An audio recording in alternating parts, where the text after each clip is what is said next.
మనం వృత్యానుప్రాస అలంకారం గురించి నేర్చుకుందాం.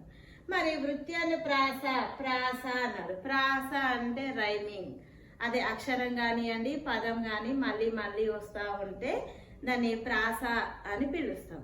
మరి ఇక్కడ వృత్తము అంటే ఒక అర్థంలో వృత్తము అంటే సర్కిల్, అంటే ఎక్కడ మొదలైనా తిరిగి మళ్ళీ వస్తుంది కాబట్టి అక్షరాలు కూడా అట్లనే వాక్యంలో పాదంలో మళ్ళీ మళ్ళీ వస్తాయి అని అర్థం.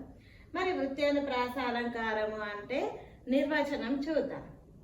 ఒకటి కానీ అంతకు ఎక్కువ కానీ హల్లులు పలుమార్లు పునరుక్తం కావడాన్ని వృత్యానుప్రాస అలంకారం అంటారు. ఇక్కడ ఏమంటున్నాడు డెఫినేషన్ నిర్వచనంలో, ఒకటి కానీ హల్లు అంతకు ఎక్కువ కానీ హల్లులు అంటే తెలుసు కదా, కానుండి బండి రావాలికి. ఈ హల్లులు అనేవి ఒకటైనా రావచ్చంట మళ్ళీ మళ్ళీ, లేదా 2-3 అయినా సరే. ఒక వాక్యంలో ఒకటి కానీ అంతకు ఎక్కువ కానీ హల్లులు పలుమార్లు అంటే అనేక సార్లు, ఎక్కువ సార్లు, పునరుక్తం అంటే మళ్ళీ రావడం, పునరుక్తం కావడాన్ని వృత్యానుప్రాస అలంకారం అని అంటారు. అంటే ఇక్కడ ఒక అక్షరం వచ్చి ఒక అక్షరము మళ్ళీ మళ్ళీ రావడం, అది పదంలో అయినా సరే పాదంలో వాక్యంలో ఎక్కడైనా సరే ఒక అక్షరం మళ్ళీ మళ్ళీ వస్తే దాన్ని వృత్యానుప్రాస అలంకారం అంటారు. ఇప్పుడు మనం నిత్యము మాట్లాడుతున్న వాటిలో నుంచే పదాలు తీసుకుందాం. ఒకసారి వాక్యాలని చూద్దాం. బుడతడు అడుగులు వడివడిగా వేస్తున్నాడు.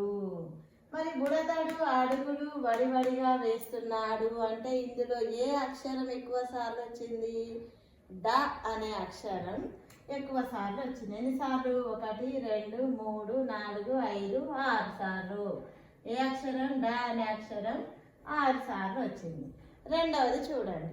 నాన్న నేను కలిసి నూనెను తెచ్చాను. ఇది కామన్, మన రోజు మాట్లాడే పదం. నాన్న 1, 2, నేను 3, 4, 5, 6, 7 తెచ్చాను. ఇందులో నా అనే అక్షరం 7 సార్లు వచ్చింది. మూడోది చూడండి. అమ్మమ్మ అమ్మ మామయ్య నేను వచ్చాము. అమ్మమ్మ అమ్మ మామయ్య వచ్చాము.